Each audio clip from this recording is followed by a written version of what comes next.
Good morning, everyone. I'm Anelda van der Walt. And I'm Anne Treasure. And we're from Talarify in South Africa. Thank you very much for the opportunity to share our experience in terms of developing new courses and programs and taking accessibility into consideration. In this talk, we're going to take you through a few of our projects and share what we've learned in developing those projects. Firstly, we work at Talarify. Talarify is a consultancy company in South Africa that works with researchers, research organizations, governments, and tech communities to support open science, reproducible research, and digital innovation. Over the past 7 years, we have run multiple activities, including individual training courses, mentorship, coaching, institution-wide e-research programs, national programs across South Africa in terms of building capacity and community around digital research, tools and technologies, and digital humanities and computational social sciences. We've also run numerous regional events, including the Carpentries from 2014 to 2018. We've built capacity around R, mapping, and African data. We've also recently relaunched the Research Software and Systems Engineers Group in Africa. Through all of this, we've learned that the best thing to do is to collaborate, learn from others that have tried things before in different regions, see what you can adopt. We've worked with people from the global north, the global south, Africa, specifically South Africa, Namibia, Botswana, Zimbabwe, Mozambique, Mauritius, Malawi, and you can see the rest on the slides. The bottom line is that we continue to learn. With everything that we try, some things work, some things don't work, and we continue to try and get feedback from our learners and our communities and see how we can improve. We're going to focus on 4 programs in this presentation. I will do the Carpentries and RCCP2, and we'll look at AfriMapR. I will close off with Escalator, and then we'll do a short summary. What we learned early on with the Carpentries workshops, not early enough though, was that vocabulary, even at the stage of advertising, is incredibly important to be inclusive and make things accessible. In the beginning, we were so excited to be part of the international Carpentries community. We continued to advertise workshops as Carpentries workshops, but no one knew what Carpentries are or how it relates to their own research or why they should attend these workshops. Later on, probably only a year or 2 years into us running Carpentries workshops in South Africa and across the continent, we started changing the advertisements to rather say researchers and postgraduate students so that people know who this was addressed to. Join us to learn about freely available tools because people don't have money for licenses that will make your research data analysis more effective because everyone was looking for a way to do better research data analysis. So with these advertisements, suddenly people started understanding what this workshop will offer them and why they should join and who should join. Here's an example of one of the workshops that we ran in Addis Ababa in Ethiopia in 2017. And we made sure that there was a little blurb about what you will learn, requirements, no programming skills, even on the flyer that went out. So not only on the workshop website, but even on the advertisements. For the Carpentries workshops that we ran across Africa, one of the things that I would say taught me the most was to actually get into the chairs of other people, travel to the countries, experience what it is like to access internet, to use their computer infrastructure, to listen to an instructor with a different accent, and consider language barriers. And one of the things that we also learned was that it was really, really nice to always have an instructor in the room, that was obviously before COVID, that can speak the native language, even if they weren't a qualified instructor, but they could translate occasionally when things got stuck, the lesson material just on the fly to the native language. Yeah, so really visiting people, and I realized that with COVID that hasn't been possible, but I think we've all become so used to attending online events that this is something that we could easily forget. The RCCP2 program was a program that ran for 12, it was a program that ran since 2010 to help bring internet infrastructure to South African rural campuses. But the last 12 months was, there was dedicated funding available for capacity development because people realized that there was no culture of using digital and tools and online research methodologies. So there was internet, but the users wasn't really using the internet adequately. So we rolled out this program, and again, it was a fascinating program. We managed to travel to all 26 universities in South Africa, and we had over 1,000 participants, including learners, instructors, mentors, organizers. And what we realized, because there was quite a lot of time pressure, was it benefited us tremendously to partner with people who could deliver some aspects of the course so that we didn't have to develop all of the activities across the program.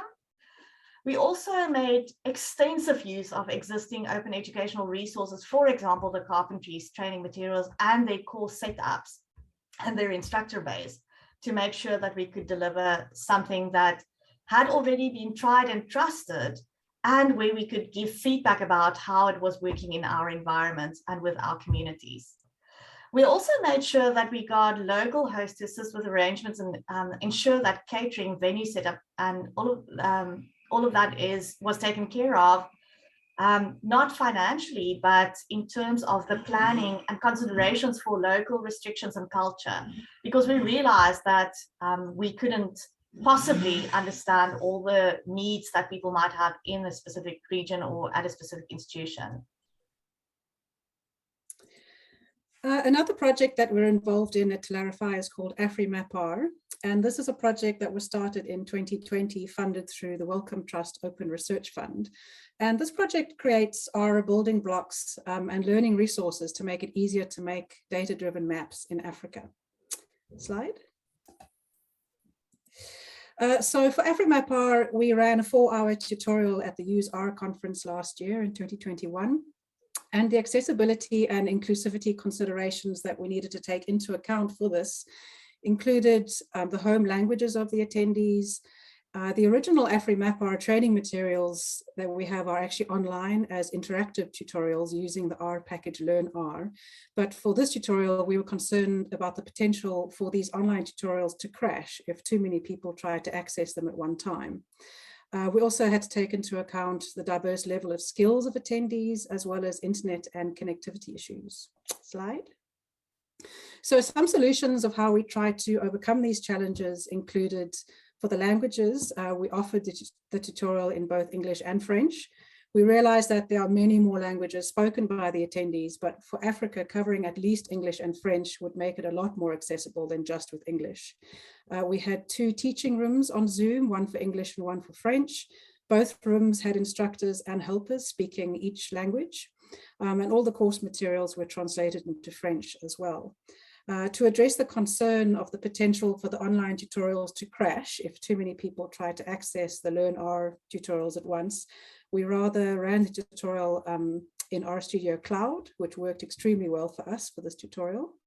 Also, all the materials are open source and downloadable, so the attendees could also work through them locally if they preferred, and also afterwards in their own time, and they could contact us with queries if they wanted. Slide. To address the different skill levels, we sent out a pre-course survey, and this informed us that we had a very broad range of skills and experience in R, from complete beginner to advanced. And this is very tricky for any tutorial or workshop to cope with, but we addressed this by firstly just being aware as a teaching team that we had this broad range of skills, and we also offered an extra breakout rooms for individuals if they wanted to be given more focused attention by the helpers if required. Attendees could also ask questions in the chat or in the shared document where the helpers could answer them. And as I've already mentioned, all the materials are open source and downloadable, so attendees could also work through them in their own time and contact us afterwards with queries if need be. And the AfriMapR Learn R tutorials are also available online for people to work through. The internet and connectivity, this is often a problem. We made the attendees aware beforehand what they would need to be able to have to attend the tutorial. But as I've said already, they can also download the materials and work locally, either during the tutorial, or if they had issues, they could work through this in their own time afterwards and contact us if need be. To understand the attendees' experience of the tutorial and to inform us for future tutorials, we also sent out a post-course survey, and the teaching and organizing team, we also held a debrief meeting to chat about how it went and how we could plan future events.